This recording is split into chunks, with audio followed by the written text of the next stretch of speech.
చాలా చాలా చేంజెస్ వచ్చాయి సార్. నేను చాలా పాజిటివ్గా ఆలోచిస్తున్నాను. Very good. యాక్చువల్లీ నా క్వశ్చన్ ఏంటంటే దేవుడు ఉన్నారా లేదా అని.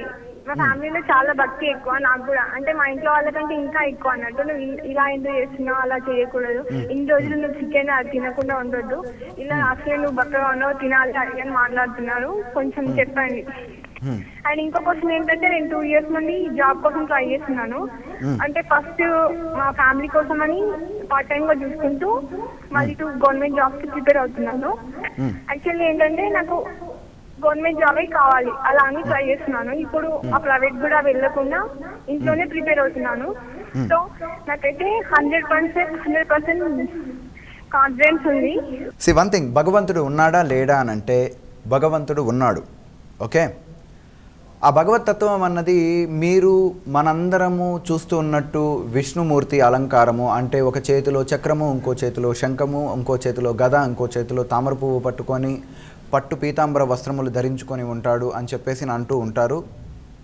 అది నిజమా లేకపోతే కాదా అని అంటే, సరే విష్ణుమూర్తి పుట్టినప్పుడు ఈ పట్టు వస్త్రాలు ఎక్కడి నుంచి తయారయ్యాయి, ఎవరు తయారు చేశారు అంటే దీనికంటే పట్టు వస్త్రాలు తయారు చేసిన వాడే ముందున్నాడు.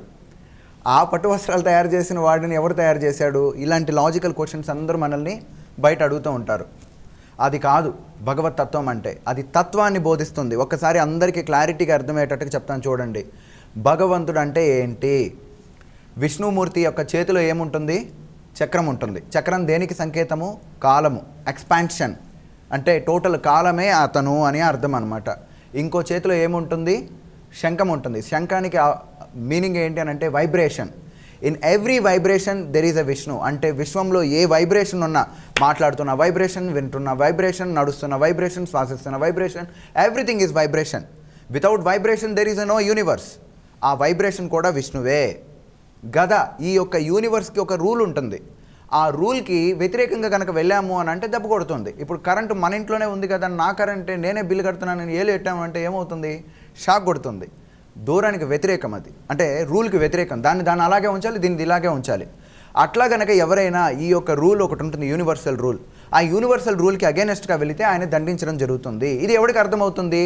చేతిలో తామర పువ్వు ఉంది అంటే ఎవరి బ్రెయిన్స్ వికసిస్తాయో వారికి మాత్రమే ఈ సత్యం బోధపడుతుంది అని అర్థం అనమాట. అది విష్ణువు అంటే. అంతేకాని విష్ణువు అని అంటే ఈ విధంగా ఉంటాడు, ఆ విధంగా ఉంటాడు అన్నది కాదు.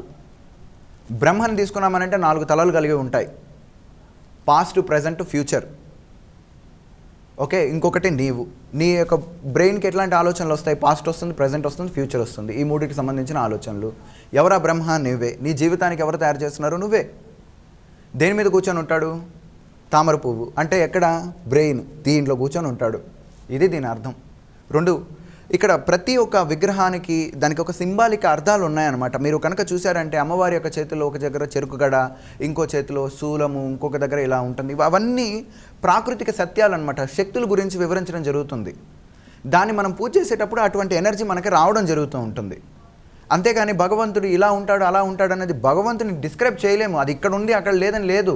అంతా భగవంతుడే. నేను భగవంతుడు, మీరు భగవంతుడు, చరాచర సృష్టి భగవంతుడు, మీరు చూసిన టీవీ భగవంతుడు, ఎవ్రీథింగ్ ఈజ్ భగవంతుడు. అహం బ్రహ్మాస్మి, సమస్తము బ్రహ్మమే. సృష్టిలో ఉన్నది ప్రతిదీ బ్రహ్మమే. ఇక్కడ ఒకటే పాయింట్, యూనివర్సే పనిచేస్తుంది అని అనుకుంటా. నేను ఒక లాజికల్ క్వశ్చన్ అడుగుతాను. ఇది గతంలో కూడా చెప్పున్నాను. అటకామా ఎడారిలో 136 సంవత్సరాల క్రితం వర్షం పడింది.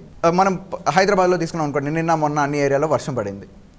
ఇక్కడ ఏం చెప్పడం జరుగుతుంది అని అంటే, అక్కడ ఎందుకు వర్షం పడటం లేదు, ఇక్కడ ఎందుకు వర్షం పడుతుంది? ఇది ఒక్కసారి ఆలోచించుకోండి అందరు, సరిపోతుంది.